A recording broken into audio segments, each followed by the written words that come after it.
రెండవది, నేను అంటే ఎవరు అనే ప్రశ్న. నేనంటే నా నోరా, లేకపోతే ప్రతి 5 గంటలకు మంట పుట్టేటువంటి కడుప? నేనంటే ఎవరు? నేనంటే ఇవేమి కాదు, ఈ బాడీ ఫంక్షన్స్ మాత్రమే, ఈ శరీరము అవయవాలు మాత్రమే.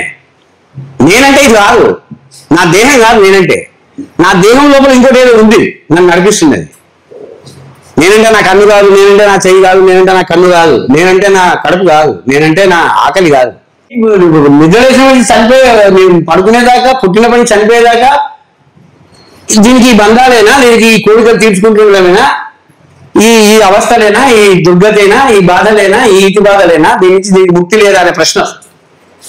ఆత్మకు ముక్తి ఎప్పుడు? మరణం ముక్తేనా అంటే చచ్చిపోయినప్పుడు వస్తుంది. అంటే చచ్చిపోతే నిజంగా ముక్తేనా? మరి చచ్చిపోయేది, మనం చనిపోతే చచ్చిపోయేది దేహం కాదా, ఆత్మ చచ్చిపోతుందా? లేదా ఆత్మ బతుకుతుందా? ఆత్మ కూడా దేహంతో పోతే ఇంకా ఆత్మ వేరు లేదు, దేహమే ఆత్మ అయితే కాదు. దేహం కంటే భిన్నమైన ఆత్మ ఏదో ఉంది అనిపిస్తుంది. ఆత్మ ఉంది అనుకుంటే మరి చచ్చిపోయినప్పుడు పోయే దేహమే కదా, మరి ఆత్మ ఏమవుతుంది? అది ఎక్కడ పోతుంది? మళ్ళీ అది ఇంకో దేహాన్ని ఎత్తుక్కుంటుందని ఒక దేశంలో అంటాడు, లేదు అది నీ చేసి తప్పకుండా బట్టి నువ్వు నరకంలో పోతాడు, స్వర్గంలో పోతావు అని ఇంకొకటి అంటాడు. ఒకటో ఒక తీరి, కానీ ఆత్మ ఉంది, చనిపోయిన తర్వాత అది ఉంటుంది. సో ఇది నిజంగా ముక్తి పొందడం ఎప్పుడు? ఈ బాధలు లేకుండా, ఇంకొకసారి పుట్టకుండా, ఇంకొకసారి ఇట్లా ఈ ఈటి బాధలు లేకుండా, ఈ దుఃఖాలు లేకుండా మనిషి నిజంగా ఎప్పుడు విముక్తి ఉంటాడు, ఆత్మకు మోక్షం. ఈ ప్రశ్నలు ఇజ్రాయెల్ వాడు అడుగుతాడు, పర్షియన్ అడుగుతాడు, భారతీయుడు అడుగుతాడు, గ్రీసులో ఉండే ఆలోచన, చైనాలో ఉంది, అన్ని రకాలు. ఈ ప్రకృతికి నాకు మధ్య కూడా సంబంధం ఏంటి? ఈ విశ్వానికి నాకు కూడా సంబంధం ఏంటి? దేవుడు స్వయంగా చెప్పినది, మహమ్మద్ రాసింది కాదు ఖురాన్. ఆయన దేవుడు చెప్తే ఆయన దాన్ని నోట్ చేశాడు అంతే. అట్లే వేదాలు అపౌరుషయాలు ఎవరు రాసినవి కావు, ఎవరో స్వయంగా ఒక రచయిత రాసినవి కావు. ఋషులు ఆ మంత్రాలను విన్నారు, శృతులు అందుకే దాన్ని అంటారు. అవి విన్నారు వాళ్ళు, అందుకే శృతులు. అవి రాసినవి కాదు, గ్రంథాలు కావు అవి. లేదా దర్శించారు, మంత్ర ద్రష్టలు వాళ్ళు. పలానా మంత్రాన్ని పలానా ఋషి రాశాడు, పలానా వేద మంత్రాన్ని పలానా ఋషి రాశాడు అని చెప్పకూడదు. పలానా వేద మంత్రాన్ని పలానా ఋషి దర్శించాడు, ఆయన తపస్సు చేస్తుంటే ఆయనకు ఆ మంత్రం కనపడితే ఆయన తాటాకు మీద రాసుకున్నాడు అంతే. ఆయన పని కేవలం రికార్డర్ అంతే. ఏ వేద మంత్రాలను ఏ ఋషులు రాయలేదు. వాళ్ళ ఆ మంత్రాలు వాళ్ళకి కనిపించాయి సమాధి స్థితిలో, ధ్యాన స్థితిలో. ఆ కనిపించిన మంత్రాలు రాసుకున్నారు, అది వాళ్ళు చెప్పడం. అంటే ఏమి? ఇవన్నీ కూడా దివ్యమైనవి. ఒక మనిషి బుద్ధిలో రక్త మాంసాలున్న, చీమునెత్తులున్న ఒక మనిషి తలకాయలో పుట్టినవి కాదు. ఇవి వేరే లోకం నుంచి, మానవాతీతమైన లోకం నుంచి వచ్చిన దివ్య ఉపదేశాలు. కాబట్టి వాటిని ప్రశ్నించడం ఉండదు, ఇక వాటిని పాటించడం. అవి దివ్యమైనవి, ఎందుకంటే మానవాతీతమైనవి. ఎందుకు మానవాతీతమైనవి అనడం ద్వారా ఎందుకు వాటికి విలువ వస్తుంది అంటే, మానవుడు అంటే నీచుడు కదా, లోభి కదా, స్వార్థపరుడు కదా, క్రూరుడు కదా, హింసావాది కదా, తన స్వార్థం కొరకు ఏమైనా చేస్తాడు కదా, అనేక రకాల అవలక్షణాలు, బలహీనలతో నిండి ఉన్నవాడు కదా. 3 గంటలు తినకుండా ఉండలేడు, 2 గంటలకు మూత్రం పోయకుండా ఉండలేడు, తాగకుండా ఉండలేడు, బలహీనుడు కదా. కాబట్టి వీడిలో నుంచి ఉన్నతమైనది ఉత్పన్నమైనది అవకాశమే లేదు. కాబట్టి మనిషిలోంచి పుట్టింది ఏదైనా అది నీచమైందే ఉంటుంది. సో మానవాతీతమైనటువంటిది ఏదో అది ఉన్నతమైనది, అది దివ్యమైనది. దాన్ని బేస్ చేసుకొని నువ్వు తీర్చిదిద్దుకోవాలి. ట్రాన్సెండెంటల్ గైడెన్స్, మానవాతీతమైన దివ్యలోకం నుంచి వచ్చిన గైడెన్స్తో నిన్ను తీర్చిదిద్దుకోవాలి. సో ఒకటేమో మనిషి తన ఆత్మను ఈ రోజువారీ జీవిత కష్టాల, అనుబంధాల, మోహాల, పాశాల నుంచి బయటికి తీసుకురావడం ఎట్లా, ముక్తి పొందడం ఎట్లా, ఈ జీవితాన్ని, సమాజాన్ని తీర్చిదిద్దుకోవడానికి పైనుంచి వచ్చినటువంటి నియమాలను, ఉపదేశాల ప్రకారం ఈ జీవితాన్ని తీర్చిదిద్దుకోవడం ఎట్లా.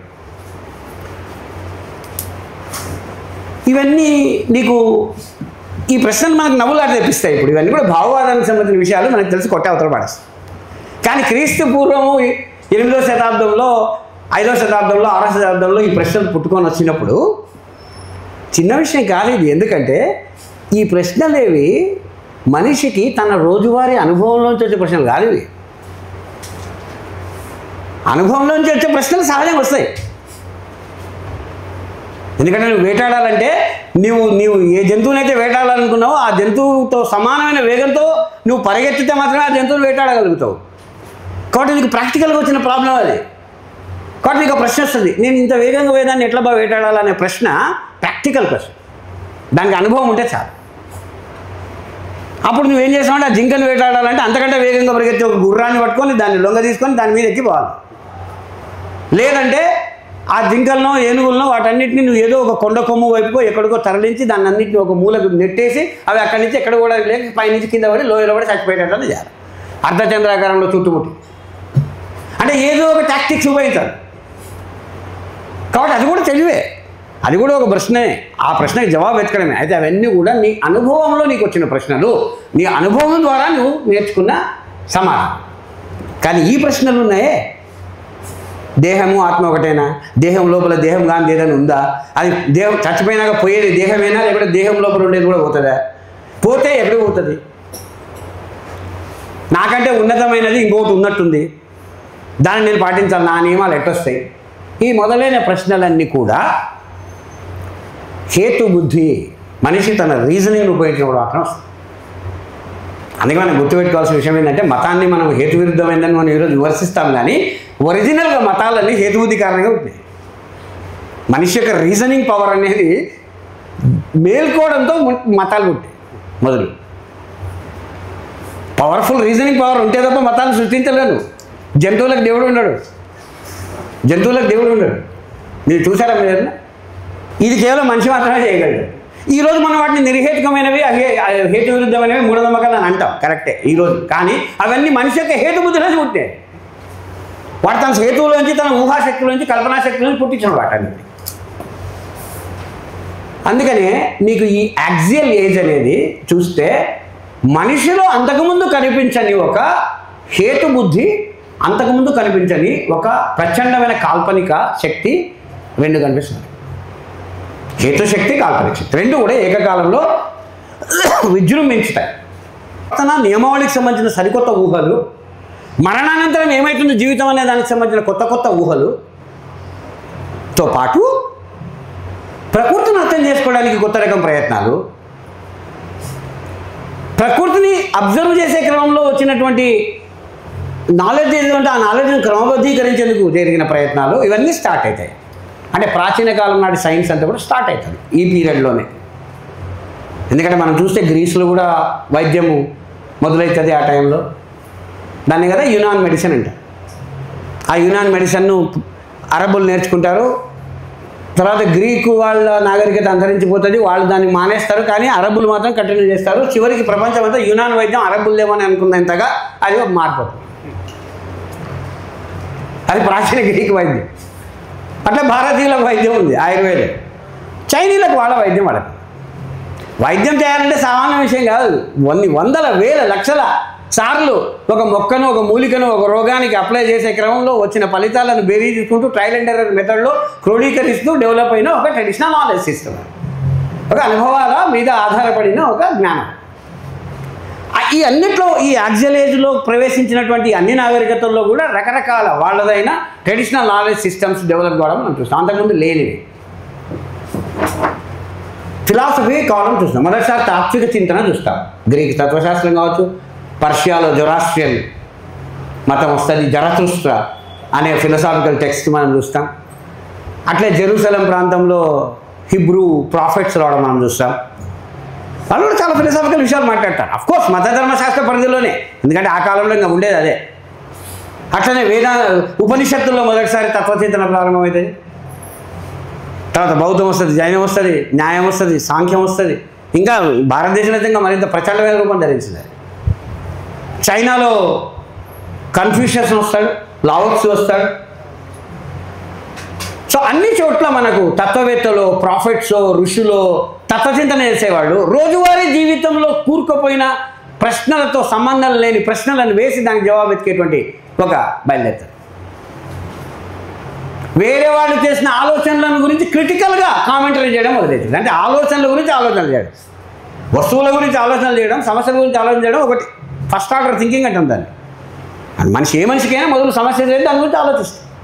కాలుకు దెబ్బ తగిలితే ఎందుకు తగిలిందని చూస్తాం, రాయా ఏం తగిలింది, నువ్వు చూసుకోకుండా నువ్వు నడుచుకుంటూ పోయినట్టయితే తగిలిందా అనుకుంటూ అర్థం చేసుకుంటావు. లేదా ఒక థియరీ వస్తుంది, ఏదో ఒక విషయం మీద ఒక ఎక్స్ప్లెయిన్ చేస్తూ ఒక సిద్ధాంతం చెప్తాడు. ఆ సిద్ధాంతం తప్పప్పుల మీద తార్కికంగా విశ్లేషణ చేస్తూ నువ్వు ఇంకో బుక్ రాస్తావు. అదేం నువ్వు ఒక వస్తువు మీద కాదు, ఒక కాన్సెప్ట్ మీద, ఒక థియరీ మీద, ఒక సిద్ధాంతం మీద ఇంకొక సిద్ధాంతం రూపొందించడం. ఇది సెకండ్ ఆర్డర్ థింకింగ్ అంటాం. అంటే ఆలోచనల మీద ఆలోచనలు చేయడం, వస్తువు మీద ఆలోచనలు చేయడం కాదు, అనుభవాల మీద ఆలోచనలు చేయడం కాదు. సెకండ్ ఆర్డర్ థింకింగ్ అంటాం. మొదటి ఆర్డర్ థింకింగ్ అంటే అనుభవాల మీద డైరెక్ట్ మనకు ఎదురయ్యే విషయాల మీద ఆలోచించడం. సెకండ్ ఆర్డర్ థింకింగ్ అంటే ఆలోచన, వేరే వాళ్ళు ఆల్రెడీ చేసిన ఆలోచనలు, వేరే వాళ్ళు ఆల్రెడీ చేసిన సిద్ధాంతాల మీద తిరిగి సిద్ధాంతాలు రూపొందించడం. అప్పుడు తర్కము, చర్చ ఇవన్నీ స్టార్ట్ అవుతాయి. ఈ యాక్సియల్ యుగం అని ఏదైతే అంటున్నామో, మలుపు తిప్పిన యుగం ఏదైతే అంటున్నామో, ఈ అన్ని దేశాలలో, ఈ అన్ని నాగరికతల్లో తాత్విక సిద్ధాంతాలు ప్రారంభమవుతాయి. అందుకనే బీజ రూపంలో సైన్స్ కూడా ప్రారంభమవుతుంది. అందుకోసం మలుపు తిప్పింది ఇది అంట. అందుకని యాక్సియల్ ఏజ్ అని పేరు దానికి. ప్రతి దేశానికి ఒక సంస్కృతి ఉంటుంది, దాంట్లో సందేహం లేదు. కానీ ప్రతి దేశానికి యాక్సియల్ నాగరికత ఉండదు. అది కొన్ని దేశాలలో జరిగింది. అది ఎందుకంటే జరిగింది, హిస్టారికల్ యాక్సిడెంట్. అంటే ఆల్రెడీ అక్కడ ఉన్న కొన్ని కారణాల చేత, రకరకాల కారణాల చేత ప్రపంచంలో ఈ 5-6 ప్రాంతాల్లో యాక్సియల్ నాగరికతలు, శిష్ట నాగరికతలు అందాం. ఈ యాక్సియల్ అనే పదాన్ని సులభంగా అర్థం చేసుకోవడం కొరకు శిష్ట నాగరికతలు అందాం. ఈవెందో శిష్ట అంటే ఎలీట్ అనే అర్థం ఉన్నప్పటికీ మనము అంతకు ముందున్న సంస్కృతుల కంటే పూర్తిగా కొత్త దశలో మలుపు తిప్పిన అనే అర్థంలో శిష్ట అనే పదం వాడతాం. సో ఈ 5-6 శిష్ట నాగరికతలు మనం చూస్తాం. అవి ఒకదాంతో ఒకటి సంబంధం లేకుండా డెవలప్ అయినాయి, కల్చరల్లీ డెవలప్ అయినాయి. సంస్కృతి, తత్వశాస్త్రాన్ని, సైన్స్ని బీజ రూపంలో, కల్చర్ని, ఆర్ట్స్ని, లిటరేచర్ని, నాటకాన్ని, సంగీతాన్ని అన్నీ తమకంటూ తాము సొంతంగా డెవలప్ చేసుకునేవి. అయితే ఈ నాగరికతల్లో వీటిల్లో యూరప్ గ్రీక్ నాగరికతకు సంబంధించిన ఆవరణం అని మనకు తెలుసు. గ్రీక్ నాగరికత, ఆ తర్వాత కాలంలో రోమన్స్ వస్తారు. రోమన్స్ కూడా గ్రీక్ నుంచి ఇన్ఫ్లుయెన్స్ అవుతారు, వాళ్ళు కూడా నాగరికతకు యాడ్ చేస్తారు. సో గ్రీక్ రోమన్ నాగరికతల ఆవరణం అది యూరోప్ అంతా. పర్షియన్ లేదా మిడిల్ ఈస్ట్ నాగరికత ఈ ప్రాంతం, అంటే జెరూసలం, పర్షియన్, ఇరాన్ ప్రాంతం ఒక సెంటర్ అనుకుంటాం. ఒకటి భారతదేశం, ఒకటి చైనా. సో స్థూలంగా 4 నాగరికతలు ఉన్నట్లే, నాగరికత కేంద్రాలు 4 ఉన్నట్లే. అప్పుడు ఈ నీడిహామ్ ప్రశ్న, యూరప్లో జరిగిన సాంకేతిక విప్లవం లేదా శాస్త్రీయ విజ్ఞాన విప్లవము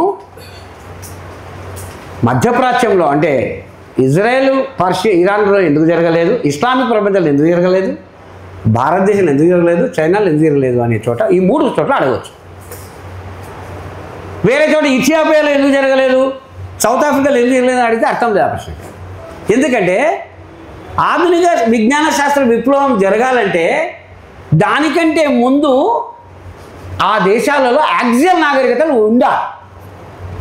ఎందుకంటే ప్రాచీన కాలంలో యాక్సియల్ నాగరికతలు రావడం అంటేనే ఏమన్నాము, అనుభవాలకే పరిమితం కాకుండా తార్కికంగా ఆలోచించడానికి అనే దశకు చేరుకోవడం. కంటికి కనిపించే విషయాలనే కాకుండా కనిపించని దృగ్విషయాల గురించి కూడా ఆలోచించే శక్తి రావడం, అంటే అబ్స్ట్రాక్ట్ థింకింగ్ రావడం. అంటే ఒక దశలోకి, ఒక స్థాయిలోకి వికాసం చెంది ఉండడం. యాక్సియల్ నాగరికతకి ఇంకొక ఇంట్రెస్టింగ్ లక్షణం ఉన్నది. ఏమో లక్షణం అంటే, మొదటిసారి చరిత్రలో కొంతమంది వ్యక్తులు చాలా స్పష్టంగా మిగతా సమూహం కంటే భిన్నంగా కనపడడం మొదలు పెడతారు. అంతకుముందు వ్యక్తులు సమూహం నుంచి వేరు అయ్యి ఉండేవాళ్ళు కాదు, సమూహంలో అంతర్భాగమై ఉండేవాళ్ళు వ్యక్తులు. మొదటిసారి మనకు హిస్టరీలో వ్యక్తులు స్పష్టంగా కనపడడం మొదలు పెడతారు. కమ్యూనిటీ నుంచి వేరే, ఒక బుద్ధుడు, ఒక మహావీరుడు, ఒక కపిలుడు, ఒక గౌతముడు, ఒక పతంజలి కదా, లేదా ఒక సోక్రటీస్, ఒక ప్లేటో, ఒక జరతుస్ట్ర, లేదా ఒక ఈసయ్య, ఒక జర్మియా, లేదా ఒక కన్ఫ్యూషియస్, ఒక లావోత్సు. అంటే అసాధారణమైన ప్రజ్ఞ ఉన్న ప్రతిభావంతులైన కొంతమంది వ్యక్తులు చరిత్ర పటం మీదకి వచ్చి నిలబడతారు. వాళ్ళు తాము పుట్టి పెరిగిన సమాజం యొక్క, తాము పుట్టి పెరిగిన కాలం యొక్క ప్రభావం కింద పెరిగిన వాళ్ళే. వాళ్ళేం ఆకాశం నుంచి ఊడిపడలేదు, వాళ్ళేం శుక్రగ్రహం నుంచో మంగళగ్రహం నుంచో రాలేదు. వాళ్ళ చారిత్రక సందర్భంలోనే పుట్టినప్పటికీ వాళ్ళు మాత్రమే ఎందుకు బయటకు వచ్చారు అనే ప్రశ్న ఇంపార్టెంట్ ప్రశ్నే కదా. అంటే యాక్సియల్ ఏజ్లో మనకు కనపడేటువంటి ఒక ముఖ్యమైన లక్షణం ఏమంటే హేతుబుద్ధి. కొద్దిమంది ఆ హేతుబుద్ధిని, ఆ తార్కిక శక్తిని చాలా లోతుగా తీసుకుపోయి, ఆలోచన శక్తిని చాలా లోతుగా తీసుకెళ్ళి ఒక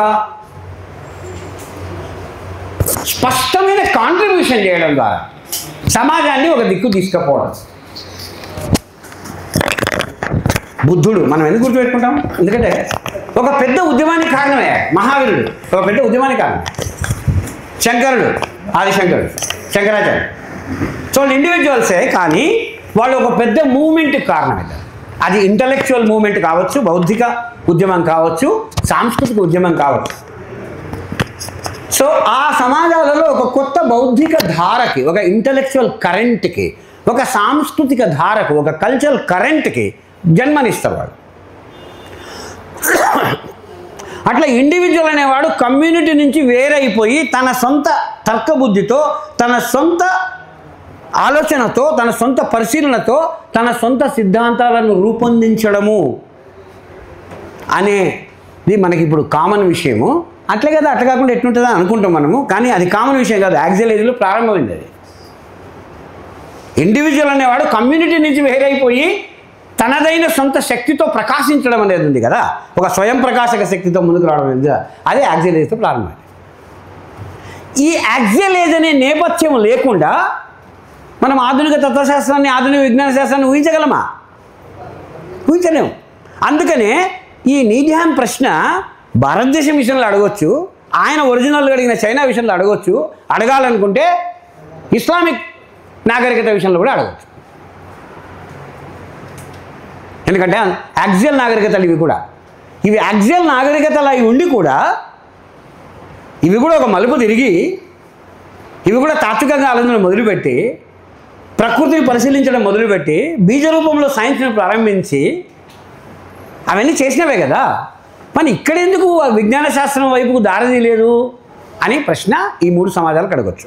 సరే, చైనాను, ఇస్లామిక్ దేశాలను వదిలేసి భారతదేశానికి సంబంధించినంత వరకు మాత్రమే మనము ఆ ప్రశ్న న్యాయమైనది అని మిమ్మల్ని ఒప్పించడం కొరకు నేను చేసిన ప్రయత్నం ఇదంతా. అరబ్, ఇంకా కరెక్ట్ చెప్పాలంటే పర్షియన్ న్యాయంగా చెప్పాలంటే. ఎందుకంటే అబ్బాసీద్ కాలంలో, అంటే ఇస్లామిక్ గోల్డెన్ ఏజ్ అంటాం కదా, 7-8 శతాబ్దాలు, 8-9 శతాబ్దాల మధ్యలో ఇస్లామిక్ గోల్డెన్ ఏజ్. అంటే ప్రపంచంలో ఏదైనా కొత్త జ్ఞానము ఆ రోజుల్లో పుట్టింది అంటే అది అబ్బాసీద్ ఖలీఫేట్ కాలంలో బాగ్దాద్ నగర కేంద్రంగానే జరిగింది. బాగ్దాదే ఆ రోజు ప్రపంచ జ్ఞాన రాజధాని అని చెప్పుతున్నాను. ఎందుకు? అక్కడనే వాళ్ళు ప్రాచీన గ్రీక్ ఫిలాసఫర్స్ నుంచి విషయాలు నేర్చుకొని వాళ్ళు మొదటిసారి కొత్త విషయాలు, కొత్త తత్వశాస్త్రంలో కొత్త విషయాలు రూపొందిస్తున్నారు. అరిస్టాటిల్ని కొత్తగా రీఇంటర్ప్రిట్ చేస్తున్నారు. దేవునికి సైన్స్కి మధ్యలో, దేవునికి ప్రకృతిని పరిశోధించడానికి మధ్యలో వైరుధ్యం ఏమి ఉండాల్సిన పని లేదని ఒక దారిని కనిపెడుతున్నారు. మొదలు చేసింది అక్కడనే బాగ్దాద్లోనే, పర్షియాలోనే. ఫర్ ఎగ్జాంపుల్ అవిసన్నా, అరిస్టాటిల్ చెప్పిన ప్రకారము ప్రకృతిని పరిశోధించడానికి మనం కారణాలను అన్వేషిస్తే సరిపోతుంది. కారణాల ద్వారా మనం ప్రకృతిలో జరుగుతున్న ఘటనలు వివరించవచ్చు. మనం దానికి భగవంతుడికి ఏ మధ్యలో వైరుధ్యం ఏం లేదు. నిజానికి చెప్పాలంటే అరిస్టాటిల్ ఒక మాట అంటాడు, ఏమి, ప్రకృతిలో జరిగే సంఘటనలన్నిటికీ కారణాలు ఉంటాయి, అయితే ఆ కారణం వెనుక కారణమేమి ఎత్తుకుంటూ పోతే ఒక ప్రైమ్ మూవర్, ఒక మొట్టమొదటి కారణం వస్తుంది, ఆదిమ కారణం ఒకటి వస్తుంది. తాను కదలకుండా సమస్తాన్ని కదిలించేవాడు, అన్మూవ్డ్ మూవర్ అంటారు. తాను కదలకుండా సమస్తాన్ని కదిలించే ఒకడు వస్తాడు. అది ఎవడో కాదు, మన అల్లానే. కాబట్టి అరిస్టాటిల్ సిద్ధాంతంతో మనకేం ప్రాబ్లం లేదు, అల్లాకు వచ్చిన ప్రమాదం ఏం లేదు. మనం అల్లాను కాపాడుకుంటూనే ప్రకృతిని పరిశోధించడానికి అరిస్టాటిల్ వాడుకోవచ్చు అనే మార్గాన్ని అవిసన్నా మొదటిసారి కనిపెడతాడు 8వ శతాబ్దంలో. తర్వాత 2 శతాబ్దాల తర్వాత 11వ శతాబ్దంలో అదే మాటను థామస్ అక్వినాస్ క్రైస్తవానికి అప్లై చేస్తారు. చేసి అరిస్టాటిల్ను స్వీకరించకుండా మనము ప్రకృతి శాస్త్రాన్ని పరిశోధించే వాళ్ళతో వైరుధ్యం నుంచి తప్పించుకోలేము. ఒక ఫేమస్ మాట ఉంటుంది, అరిస్టాటిల్ను ఒక ఆర్బైటర్గా మధ్యవర్తిగా స్వీకరిస్తారు. ఏమని అంటే, మనిషి దైవకృప వల్ల తెలుసుకునేటువంటి సత్యానికి పరిశోధన ద్వారా తెలుసుకునే సత్యానికి మధ్యలో వైరుధ్యం ఏర్పడితే మధ్యవర్తిగా ఎవరిని స్వీకరించాలా అంటే ఫాదర్ని కాదు, అరిస్టాటిల్ని స్వీకరించాలా. అరిస్టాటిల్ ఏదైతే పరిశోధన ద్వారా తెలుసుకోవాల్సిన సత్యం ఇది అని చెప్తాడో అది సైన్స్కి సంబంధించినది. దాన్ని న్యాచురల్ ఫిలాసఫీ అంటారు ఆ రోజుల్లో, ప్రకృతి తత్వశాస్త్రం అనేవాడు. అది న్యాచురల్ ఫిలాసఫీకి వదిలేయాలి. దేన్నైతే మనిషి తన సొంత పరిశోధన ద్వారా తెలుసుకోలేడో అటువంటి సత్యాలన్నీ దైవకృపకు సంబంధించిన విషయాలుగా వదిలేశారు. ఒక పక్క సొంతంగా బిషప్లు ఫాదర్లై ఉండి కూడా సైన్స్ పరిశోధన చేసిన వాళ్ళు ఉన్నారు. కోపర్నికస్ లాగా. కోపర్నికస్ ఏమి మతంతో కొట్టాడి అలిగి బయటికి పోయినటువంటి శాస్త్రవేత్త కాదు. ఆయన స్వయంగా రిలీజియస్ పర్సన్. ఆయన తర్వాత 250 ఏళ్ళ తర్వాత వచ్చిన న్యూటను స్వయంగా హైలీ రిలీజియస్ పర్సన్. ఆయన చేసిన క్యాలిక్యులస్, ఆయన చేసిన ఫిజిక్స్ ఆయన జీవితకాలంలో 20% కూడా ఉండదు. మిగిలిన 80% అంతా ఆయన ఒక మార్మిక క్రైస్తవ శాఖకు చెందినటువంటి ప్రచారంలో గడిపినాడు. ఆయన న్యూటన్లో 80% క్రైస్తవుడే, 20% scientist. This is the fact. ఎందుకు? ప్రకృతి శాస్త్రాలతో ఘర్షణ పెట్టుకోకుండా సహజీవనం చేయడం ఎట్లా అనేటువంటి ఒక వ్యూహాన్ని అనుసరించారు వాళ్ళు. రిలీజియను స్పేస్ ఇచ్చింది. ఎస్, ఆయన అయితే ఇంకా అన్నోబుల్ అనే కాడికి పోతాడు అనుకో. దాని ద్వారా ఇంకా మత ధర్మశాస్త్రానికి మరింత ఆయన ఊరటనిస్తాడు. అల్టిమేట్లీ రియాలిటీ అన్నోబుల్ మనం ఎప్పటికీ తెలుసుకోలేమని. కాబట్టి భగవంతుడు అటువంటి వాడు. ఎందుకు విజ్ఞాన శాస్త్ర విప్లవం జరగలేదు ప్రాచీన కాలంలో అంటున్నప్పటికీ? అది ముఖ్యమైన ప్రశ్న. ఎందుకు ఈ ప్రశ్న మనం వేసుకోవాలి అంటే, యూరోప్లో విజ్ఞాన శాస్త్ర విప్లవం జరగడం వల్ల యూరోప్ బాగుతున్నది ఏమిటి అని ఒక ప్రశ్న వేసుకుంటే దానికి జవాబు యూరోప్కి ఏమన్నా లాభం అయింది? దాన్ని ఏమొచ్చింది మార్పు? యూరోప్ ఏం మార్పు వచ్చింది అని మనము బాగా స్పష్టంగా అర్థం చేసుకోవడానికి యూరోప్లో ఈ ఆధునిక తాత్విక శాస్త్రీయ విజ్ఞాన విప్లవం జరగడానికంటే ముందున్న యూరోప్ని, అంటే 10వ శతాబ్దం కంటే ముందున్న యూరోప్ని మనం చూసినట్లయితే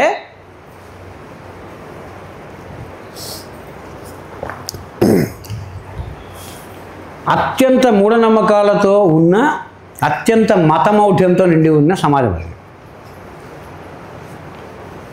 మతం పేరుతో అక్కడ జరగని క్రౌర్యం లేదు, జరగని నేరం లేదు, జరగని అణిచివేత లేదు. క్రైస్తవులు కాని వాళ్ళని బతకనీయలేదు.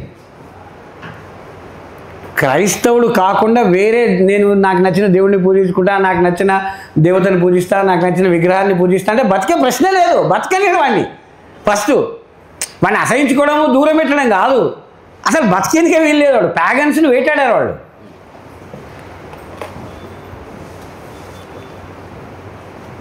మతధర్మ గ్రంథాలలో లేని పద్ధతుల ద్వారా ఎవడన్నా సత్యాన్ని తెలుసుకోవడానికి ప్రయత్నం చేస్తే, ధర్మ గ్రంథాలలో లేని మాటలను మాట్లాడితే వాళ్ళను మంత్రగత్తెలని మంత్రగాళ్ళని వేటాడి చంపడము, చితి పేర్చి నగరపు నడివీధుల్లో పబ్లిక్ అంటబెట్టడం చేసేవాడు. అంటే ఆ మతం పేరుతో హత్యాకాండలు, ఏకంగా బహిరంగ సంపడాలు, చివరికి యుద్ధాలు. సరే, ఇస్లాం వచ్చిన తర్వాత ఇస్లాంతో యుద్ధం మొదలు. ఆ తర్వాత క్రైస్తవమే రెండుగా చీలిపోయింది. పోపుకు విరుద్ధంగా తిరుగుబాటు చేసి జర్మనీలో మార్టిన్ లూథర్ నాయకత్వంలో ప్రొటెస్టెంట్ విప్లవం జరుగుతుంది. ప్రొటెస్టెంటిజం వచ్చినప్పుడు మతంలో సంస్కరణ జరగాలని, రిఫార్మేషన్ అంటే ఉందని వచ్చినప్పుడు కొన్ని దేశాలు ప్రొటెస్టెంట్ మతం ప్రకారం, కొన్ని మతాలు రోమన్ క్యాథలిక్ మతం ప్రకారం పోతే ఆ రెండు మతాలను మధ్యలో, మతాలను పాటించేటువంటి ప్రజల మధ్యలో, ఆ మతాలకు మద్దతు ఇచ్చే రాజుల మధ్యలో యుద్ధాలకు దారితీసింది. ఏది ఒకరోజు యుద్ధం, 2 రోజుల యుద్ధం, 3 రోజుల యుద్ధం కాదు, 30 ఏళ్ల పాటు ఆగకుండా జరిగిన యుద్ధం ఒకటి ఉంది. 30 years వార్ అంటారు. 1600 నుంచి 1638 వరకు, దాదాపు 35 వరకు. అంతకుండా ఎన్నోసార్లు చిన్న స్కర్మిషెస్ అంటే చిన్న చిన్న యుద్ధాలు జరుగుతూనే ఉన్నాయి. కానీ ఒకటి కంటిన్యూస్ వార్ దాదాపు 30 ఏళ్ల పాటు జరిగింది. అది యూరోప్. ఈరోజు వాళ్ళు ఏమైనా పెద్ద గప్పాలు కొట్టచ్చు, కానీ వాళ్ళ చరిత్ర వాళ్ళు ఎన్నికి తిరిగి చూసుకుంటే వాళ్ళ మతం కోసం నరుకున్నారు. వాళ్ళు రక్తం ఏరులై పారింది. జెరూసలం మన పుణ్యభూమి కాబట్టి దాన్ని మనం ఎట్లయినా స్వాధీనం చేసుకోవాలని పోప్ పిలిపిస్తే వేల మంది వాలంటీర్గా సైన్యంలో చేరి క్రూసేడర్స్గా మారి ఎక్కడో మధ్యధరా సముద్రం తూర్పు తీరంలో ఉన్న ఎక్కడుందో కూడా తెలియని ప్రాంతానికి యుద్ధం వెళ్ళిపోయినాడు. చంపుకుంటా, కనిపించిన వాళ్ళందరూ చంపుకుంటా, తమకు పరిచయం సరే సరిహద్దులో ఒకడు ఉన్నాడు, వాడు మన మీద దాడి చేస్తున్నాడు కాబట్టి వాడి మీద మనం యుద్ధం చేయాలంటే దానికి పోవడం వేరు. కేవలం మత కారణంగా ఎక్కడుందో తెలియని సుదూర ప్రాంతానికి యుద్ధం చేయడానికి పోయి దారిలో కనిపించడం చంపుకుంటూ వాడు. ఇదంతా జరిగింది యూరోపే. ఇదంతా all this is Europe. So అట్లాంటి యూరోప్, అంత వైలెంట్ యూరోప్, అంత మూర్ఖపు యూరోప్, అక్కడ జరిగింది ఈ మార్పు. 14వ శతాబ్దం 15వ శతాబ్దం తర్వాత, ఆ మత యుద్ధాల తర్వాత ఒకరినొకరు చంపుకున్నాక, గొంతులు కోసుకున్నాక మతం పేరు మీద లక్షల మంది చచ్చిపోతున్నారు.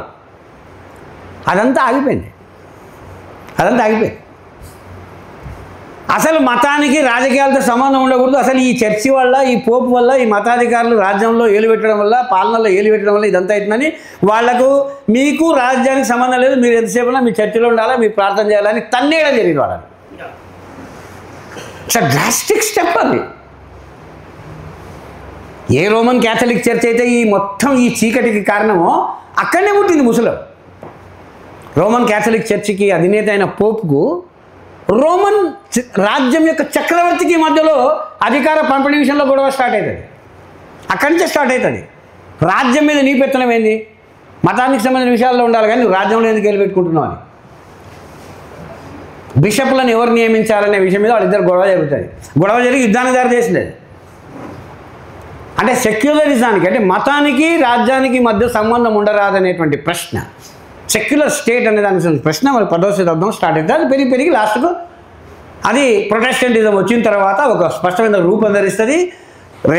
రెండు రకాల రాజ్యాలు విపరీతంగా ఒకరినొకరు చంపుకున్న తర్వాత రాజులకు బుర్రలో లైట్ వెలుగుతుంది. మనం వీళ్ళ కొరకు, ఆ పోపు కొరకు, ఈ పోపు కొరకు మనం కొట్టుకొని చచ్చిపోతున్నాం అనే విషయం తెలిసినాక అందరూ కూడా చర్చి యొక్క పీడ వదిలించుకుంటారు. సో ఫైనల్గా అట్లాంటి అనుభవాలతో వాళ్ళు సెక్యులరిజం వస్తుంది. వాళ్ళు చర్చి చేత పట్టి బంధింపబడినటువంటి ఆ బంధనాలు ఒకసారి బ్రేక్ అయిన తర్వాత వాళ్ళు తిరిగి కొత్త విషయాలను, కొత్త ఆలోచనలు మొదలుపెడతారు. అట్లనే ఇస్లామిక్ ప్రపంచం ద్వారా వాళ్ళకు తమ ప్రాచీన గ్రీకు తత్వశాస్త్రము, తమ ప్రాచీన గ్రీకు వారసత్వం వాళ్ళకి దొరుకుతుంది. ఎందుకంటే అరబ్బులు, పర్షియన్స్ ఆల్రెడీ వాళ్ళు తమ గ్రీకు సంబంధించినటువంటి రచనలన్నింటినీ అరబ్బులోకి, పర్షియన్లోకి మార్చుకొని ఉన్నారు, అనువాదాలు చేసుకొని ఉన్నారు. వాళ్ళు దాన్ని నిలబెట్టుకున్నారు, కాపాడుకున్నారు.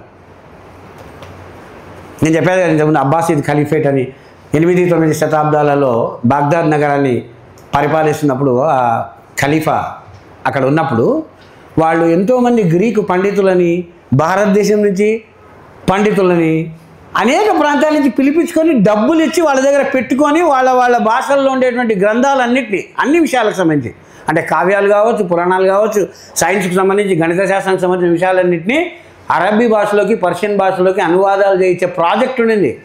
పోయినోళ్ళు 10 ఏళ్ళు 15 ఏళ్ళు ఉండేవాళ్ళు జీతం ఇచ్చి. మరి వాళ్ళ పుస్తకాల, గ్రంథాల లైబ్రరీలు ఎంత పెద్దవి అంటే, ఆ బాగ్దాద్ నగరంలో ఉండే లైబ్రరీలు ఎంత పెద్దవి అంటే, మంగోలియన్స్ వాళ్ళ మీద దండయాత్ర చేసి బాగ్దాద్ నగరాన్ని అంటబెట్టిన తర్వాత వాళ్ళు ఆ లైబ్రరీలో ఉండే పుస్తకాలన్నీ వాళ్ళకి చూసినది ఏందో అర్థం కాదు వాళ్ళకు.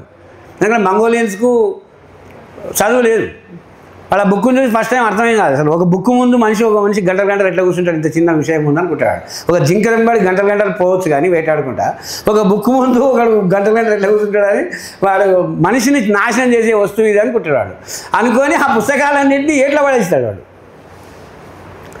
ఏట్లో పడేస్తే అవి ఎన్ని పుస్తకాలంటే ఆ టైగ్రిస్ నది ప్రవాహం ఆగిపోయిందంట.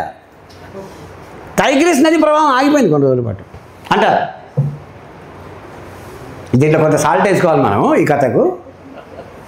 కానీ మొత్తం మీద మాత్రం అంత మ్యాసకర్ అయితే జరిగింది. ఎందుకంటే పుస్తకానికి సంబంధం లేని కల్చర్ నుంచి వచ్చాడు కాబట్టి వాడు ఆ పుస్తకాలు ఏం చేసుకుంటాడు, కాల్చింటాడు, నదిలో పడేస్తాడు. అంటే ఎంత పెద్ద లైబ్రరీ అని చెప్పేందుకు ఎగ్జాంపుల్ చెప్పాడు. బాగ్దాద్ అనేది అటువంటిది. వాళ్ళు అరబ్బీలోకి పర్షియన్లోకి మార్చుకోవడం చేత ఉన్నాయి. అరిస్టాటిల్, ప్లేటో వీళ్ళందరూ ఉన్నారు అక్కడ. తిరిగి మళ్ళీ యూరోపియన్స్ ఈ క్రూసైడ్ల సందర్భంగా ఆ ప్రాంతాలకు పోయినప్పుడు అవి కనుక్కుంటారు వాళ్ళు. ఎందుకంటే వాళ్ళు ఆ ప్రాచీన అరిస్టాటిల్, ప్రాచీన గ్రీకు నాగరికత, ప్రాచీన గ్రీకుల దీన్ని ఉపయోగించుకొని వాళ్ళు కొన్ని వస్తువులు తయారు చేస్తున్నారు, కొన్ని రకాల ఆర్కిటెక్చర్ చేశారు. వాళ్ళు చూసి ఆశ్చర్యపోయారు యూరోపియన్స్. కత్తులు పట్టుకొని పోయిన వాళ్ళు చంపడానికి. వాళ్ళు అనాగరికులు, మనం నాగరికులు అని పోతే వీళ్ళకంటే 100 రెట్లు ఎక్కువ నాగరికంగా బతుకుతున్నారు వాళ్ళు అక్కడ. ఎట్లా బతుకుతున్నారంటే వీళ్ళ ప్రాచీన మూలాల నుంచి నేర్చుకొని ఆ విషయం తెలుసుకొని వాపసు వస్తారు వాళ్ళు. కత్తులు తీసుకొని పోతారు జంతువుల్లాగా, కొంచెం మనుషులే వాపసు వస్తారు, తెలుసుకుంటారు తిరిగి. అట్లా మనకు రినైజాన్స్ స్టార్ట్ అయింది, సాంస్కృతిక పునరుజ్జీవనం స్టార్ట్ అవుతుంది. తమ ప్రాచీన గ్రీకు మూలాలని, తమ ప్రాచీన గ్రీకు తత్వశాస్త్రాన్ని, తమ ప్రాచీన గ్రీకు కళలని, సాహిత్యాన్ని తిరిగి కొత్త దృష్టితో చూడడం మొదలుపెడతారు. ఒకరినొకరు చంపుకోవడం అనేది మనిషి యొక్క ఆశయం కాదు, మనుషులందరూ కలిసిమెలిసి బతకడమే మనిషి ఆశయం అనే మానవతావాదం వెళ్ళి విరుస్తుంది. అందుకని రినైజాన్స్ పీరియడ్లో మానవతావాదం వస్తుంది. మనుషులందరూ ఒకటే కదా, ఆకారాలు కొంచెం వేరు ఉంటాయి, రంగు, చర్మం రంగు వేరే ఉండొచ్చు, కానీ మతాలు వేరే ఉండొచ్చు, కానీ మనందరూ ఒకటే అనేటువంటి ఒక హ్యూమనిజం అనేది వెల్లివేరుస్తుంది. అది ఆ హ్యూమనిజం ఊరికే రాలే, రక్తం ఏర్లై పారినాక వచ్చింది.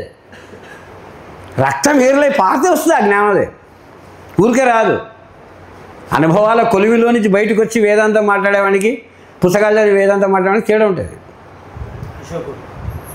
అశోకుడు కదా అహింస మాట్లాడితే మీనింగ్ ఉంది దానికి, ఎందుకంటే లక్షల మంది చంపినాక ఆయన జ్ఞానోదయం అయింది. ఆయన రాజు కావడం కోసం ఆయన అన్నదమ్ములు అందరూ చంపినాడు, అప్పుడు రాలే ఆయనకు అది. ఎందుకంటే అప్పుడు యువకుడు, అప్పుడు సింహాసనాన్ని రావడానికి అది కరెక్ట్ అనుకోండు.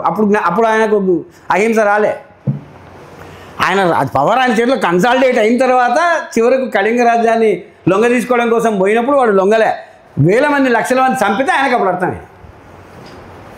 అంటే అఫ్కోర్స్ కళింగ లొంగిపోయింది అప్పటికని, కాబట్టి ఆయన సామ్రాజ్య నిర్మాణం కూడా పూర్తయింది. తర్వాత తిరిగి అహింసవాది కూడా మారిండొచ్చు, అది వేరే విషయం. కాబట్టి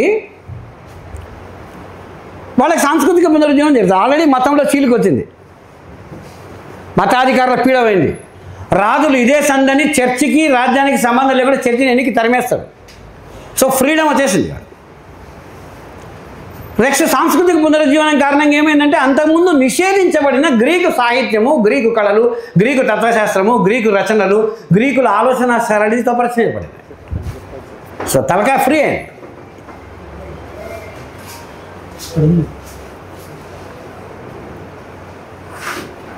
ఆల్రెడీ మనం ఇంతకుముందు అనుకున్నట్టు క్రైస్తవం లోపల, చర్చి లోపలనే థామస్ ఆక్వినాస్ లాంటి వాళ్ళు చెప్తున్నారు, మనం తత్వశాస్త్రంతో కొట్టాడాల్సిన అవసరం లేదు, ఈ ప్రకృతిని అర్థం చేసుకోవడానికి తత్వశాస్త్రానికి తనదైన పద్ధతి ఉంది, సత్యాన్ని అన్వేషించడానికి తనదైన పద్ధతి ఉంది, దాంతో మతానికి ఏం గొడవ లేదు, దేవునితో గొడవ లేదు అనేటువంటి ఒక రాజ్య మార్గం ఏర్పడి ఉన్నది అక్కడ.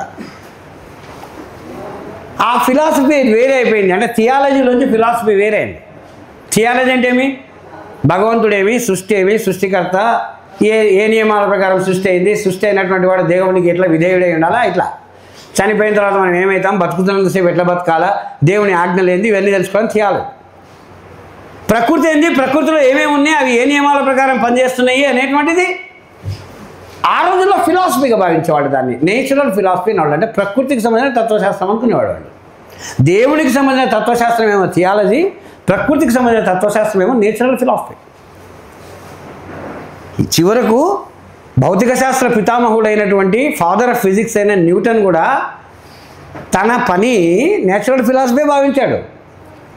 నువ్వేం చేస్తున్నావా అంటే నేను నేచురల్ ఫిలాసఫీ చేస్తున్నా అన్నాడు. ఆయన తను ఫిజిక్స్ చేస్తున్న విషయం ఆయనకే తెలియదు, మనకు తెలుసు ఇప్పుడు, ఆయనకు తెలియదు. ఆయన నేచురల్ ఫిలాసఫీ అనుకున్నాడు.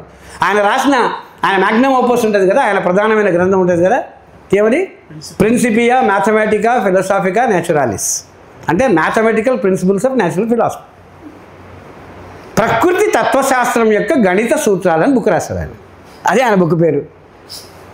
నేను ఫిజిక్స్ చేస్తున్నా అనుకుంటాడు ఆయన, నేచర్ యొక్క ఫిలాసఫీ చేస్తున్నా అనుకున్నాడు ఆయన. ఆ కాలంలో అదే పిలిచేవాడు దాన్ని, న్యూటన్ కాలం వరకు. ఇంకా అంతకంటే ముందు కాలంలో అంటే నేచర్ని అర్థం చేసుకునే ఫిలాసఫీ వేరే, భగవంతుని యొక్క కృపను అర్థం చేసుకునే ఫిలాసఫీ వేరే, రెండుగా వేరే. అంటే ఫిలాసఫీ ఆ విధంగా, సైన్స్ దాంట్లో భాగంగా సైన్స్ ఒక రకంగా థియాలజీ పట్టు నుంచి, మతం యొక్క పట్టు నుంచి బ్రాంచ్ అవుట్ అయిపోయింది, వేరే. యూరోప్లో జరిగిన విశేషం ఇది, దీన్ని మనం గుర్తుపెట్టుకోవాలి.